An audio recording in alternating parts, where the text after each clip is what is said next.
Hi అండి. అరటికాయ కూర మసాలా పెట్టి చేస్తాం కదండి. ఇలాగా ఈ ఈ విధంగా మీరు ఎప్పుడైనా ట్రై చేశారా?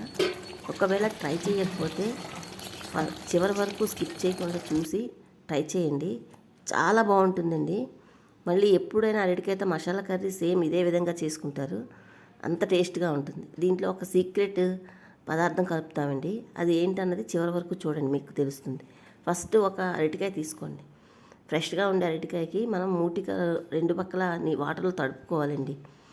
ఇలా అరటికాయ కోసుకునేటప్పుడు వాటర్లోని ఎందుకు డిప్ చేయాలో తెలియదు, కానీ పెద్దవాళ్ళు అలా చెప్పేవారండి. వాటర్లో డిప్ చేసి అరటికాయని కట్ చేయాలి అనేవారండి. పెద్దవాళ్ళు చెప్పే విషయాలకి మనం తర్కించకుండా ఫాలో అయిపోవాల్సిందే. ఇప్పుడు అలా అరటికాయని తొక్క తీసేసి చక్కగా మధ్యలోకి ముక్కలు కోసుకొని 4 ముక్కలు అవుతాయి కదండి అరటికాయ. ఒక్కొక్క ముక్కని 4 భాగాలు చెప్పిన మొత్తం 16 ముక్కలు అయ్యేవండి. ఆ మాత్రం 2 ఇంచీల పొడవునే ముక్కలు కట్ చేసుకోవాలండి ఈ కూరకు మాత్రం. చక్కగా అవి కట్ చేసుకున్న ముక్కలన్నింటినీ కూడా వాటర్లో వేసి పక్కన ఉంచుకుందాం. ఇప్పుడు మనం కర్రీ చేసుకోవడానికి ముందు ముక్కలు వేయించుకోవడం కొంచెం ఆయిల్ ఎక్కువ పెట్టుకోవాలండి. పెట్టుకొని ఆయిల్ వేడి మరిగే లోపుగా ఒక పెద్ద ఉల్లిపాయని చిన్న ముక్కలు కట్ చేసుకొని, అలాగే తాలింపు కోసం చిన్న ఉల్లిపాయలు 2 తొక్కలు తీసి పక్కన ఉంచుకుందాం. ఈ పెద్ద ఉల్లిపాయలు ఉన్నాయి కదండి, వీటిని మిక్సీలో వేసుకొని కోర్స్గా గ్రైండ్ చేసుకుందాం. ఓకేనండి. ఇప్పుడు మనకి ఈలోపు ఆయిల్ మరిగిపోయింది. మరిగిపోయిన తర్వాత ఈ పొట్టు తీసుకున్నాం కదండి, తొక్కలు తీసుకున్నాం కదా చిన్న ఉల్లిపాయలు, ఆ ఉల్లిపాయలని ఆయిల్లోని వేయించుకోవాలండి. చక్కగా వేగిపోతాయి. మంచిగా గోల్డెన్ బ్రౌన్ వచ్చిన దాకా వేయించుకోవాలండి. ఈ కూరకి ఇలాగా ఉల్లిపాయలు వేయించి తీసుకుంటే ఈ ఉల్లిపాయలోని మసాలా అంతా పట్టి చాలా టేస్ట్గా ఉంటుందండి. ఈ ఉల్లిపాయ కూడా చాలా రుచిగా ఉంటుంది. ఉల్లిపాయలు వేగిపోయి కదా తీసేసి మనం కట్ చేసుకున్న అరటికాయ ముక్కలు వేసుకొని చక్కగా మీడియంలో పెట్టుకొని వేయించుకోవాలండి. ఇలా వేయించడం వల్ల మీకు అరటికాయ ముక్కలన్నీ కూడా కళాయికి అంటుకోకుండా అన్నీ నూనెలో మునిగేటట్టుగా వేసి వేయించుకుందాం. ఎందుకంటే కళాయికి అంటుకుంటే మళ్ళీ అంటుకుపోతాయి. అన్నీ ఆయిల్లోనే మునిగేటట్టుగా వేసి వేయించుకుందామండి. ఇప్పుడు ముక్కలన్నీ కూడా మీడియంలో పెట్టుకుంటే ఒక 6 నిమిషాలకి వేగిపోయండి. ఇక్కడే వేగిపోతాయి, ఎందుకంటే డీప్ ఫ్రై కదా చేస్తున్నాం. ముక్కలన్నీ వేగిపోతాయి. వేగిపోయిన ముక్కలన్నింటినీ కూడా ప్లేట్లోకి తీసేసుకుందామండి. తీసుకొని ఇప్పుడు కూర తాలింపు పెట్టుకోవాలి. ఇప్పుడు మన నూనె ఎక్కువ పోసుకున్నాం కదండి డీప్ ఫ్రైకి సరిపడగా, ఇందులో నుంచి కొంచెం ఆయిల్ని సెపరేట్ చేసుకుందాం. ఇంత ఆయిల్ కూరకు పడదండి. ఒక 2 గరిటెల ఆయిల్ తీసేద్దాం. వేరే దాంట్లోకి తీసేసుకొని ఆ మిగిలిన ఆయిల్లోకి మనం కూరని తాలింపు పెట్టుకుందాం. దాంట్లోకి కొంచెం ఒక 3-4 పచ్చిమిరపకాయలు, కొంచెం కరివేపాకు వేసి అది ఒక్కసారి వేగిన తర్వాత ఉల్లిపాయని కోర్స్గా గ్రైండ్ చేసుకున్నాం కదండి, ఆ ఉల్లిపాయ పేస్ట్ కూడా వేసేసి చక్కగా ఆ ఆయిల్లోని ఫ్రై చేసుకుందామండి. మంట ఎప్పుడు మీడియం టు సిమ్లోనే పెట్టుకోవాలి. అప్పుడు అది ఉల్లిపాయలు పచ్చిమిరపకాయలు కరివేపాకు వేగుతుంటే మనం ఒక స్పూన్ అల్లం వెల్లుల్లి పేస్టు ఒక 1/2 స్పూన్ వేసుకోండి. నెక్స్ట్ 1/2 స్పూన్ పసుపు, 1/2 స్పూను సాల్టు, అలాగే ఒక 1/2 స్పూను గరం మసాలా. ఎందుకంటే దీనికి స్పైసీస్ ఎక్కువ పట్టవండి. ఈ కూర చాలా కమ్మగా ఉంటుంది. నేను ఎక్కడ కారం ఉపయోగించలేదు, ఎక్కడ ఉపయోగించాలో చెప్తాను, చివరి వరకు చూడండి. అలా మొత్తం ఆయిల్లోని ఇవన్నీ మసాలా అన్నీ వేగిపోయాయి కదండి, తాలింపులు మసాలా అన్నీ వేగిపోయిన తర్వాత మనం ఆల్రెడీ డీప్ ఫ్రై చేసుకుని ఉంచుకున్నాం కదండి అరటికాయ ముక్కలున ఉల్లిపాయలు, అవి తీసి ఈ మసాలాలో వేసి చక్కగా మసాలా అంతా అరటికాయ ముక్కలకి ఉల్లిపాయలకి పట్టేటట్టుగా మొత్తం మసాలా అంతా కలుపుకొని చక్కగా మంట తక్కువలోనే పెట్టుకొని ఒక 2-3 నిమిషాలు వేయించుకుందామండి. అలా వేగిపోయిన తర్వాత ముక్కలకి తడి పొడిగా ఉండేటట్టు, ఎక్కువ నీరు పోయొద్దు, ముక్కలు లేహ్యంలా అయిపోతాయి, మెత్త ముద్దలా అయిపోతాయి.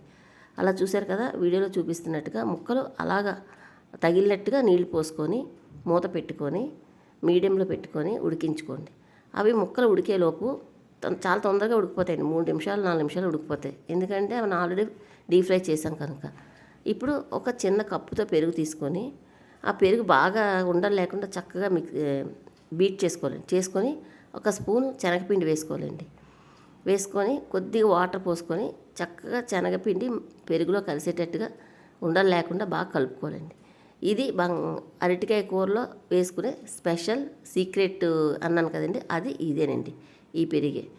దీన్ని అరటికాయ పెరుగు కూర అయినా అనొచ్చు, అరటికాయ మసాలా కూర కూడా ఇలా తయారు చేసుకోవచ్చు. చాలా బాగుంటుందండి. మీరు ఎప్పుడు ట్రై చేయకపోతే మాత్రం సేవ్ చేసుకొని మీకు ఎప్పుడు టైం దొరికినప్పుడు ఒక్కసారి ట్రై చేసి చూడండి. చాలా చాలా టేస్ట్గా ఉంటుంది. ఇప్పుడు ముక్క చూడండి ఎంత సాఫ్ట్గా కుక్ అయిపోయిందో, చూసారా? చక్కగా ఉడికిపోయిందండి. మనం పెరుగు శనగపిండి కలిపి వేసుకునే ఆ మిశ్రమానికి ముందే ముక్క ఉడికిపోద్దండి. ఉడికిపోయింది కదా. ఇప్పుడు అదే పెరుగులోని కలుపుకుని శనగపిండి ఉంది కదా, అది వేసి చక్కగా ఒక్కసారి బాగా కలుపుకోవాలండి. పెరుగు వేసాం కనుక విరిగిపోకుండా చక్కగా కలుపుకోవాలి. శనగపిండి వేస్తే విరగదు, అయినా క్రీమీ స్ట్రక్చర్ వస్తుందండి అలా కంటిన్యూస్గా కలుపుకుంటే.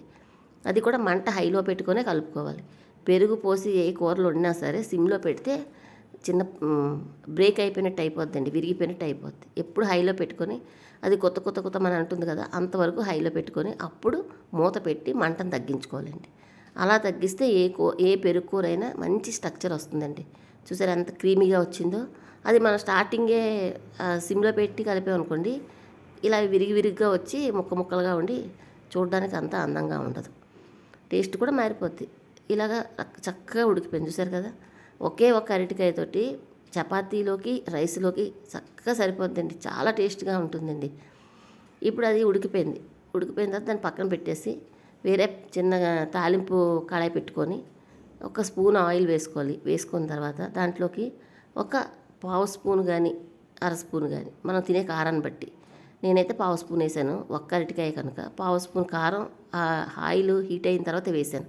ఎక్కువ మరిగిపోకూడదండి, బొగరైపోయి కారం మాడిపోద్ది. కొంచెం హీట్ అయిన తర్వాత అది వేసి ఇప్పుడు ఆల్రెడీ బంగాళదుంప అరటికాయ కూర రెడీ అయిపోయింది కదా, అప్పుడు అందులోకి ఈ కారం కలిపిన ఆయిల్ వేసుకొని కలిపితే చూడండి ఎలా కనిపిస్తుందో. ఎంత బాగుంటుందండి, అంత బాగుంటుంది.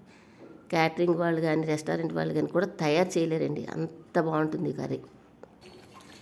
మా రాజుల్లోని బంగాళదుంప పెరుక్కూర, నెక్స్ట్ అరటికాయ పెరుక్కూర చాలా ఫేమస్ అండి. చాలా టేస్ట్గా, చాలా కమ్మగా ఉంటుంది. అతి తక్కువ గరం మసాలా, అతి తక్కువ స్పైసీస్ తోటి హాయిగా ఉంటుందండి. తిన్నా సరే సమ్మర్లో అయితే ఇంకా బాగుంటుంది.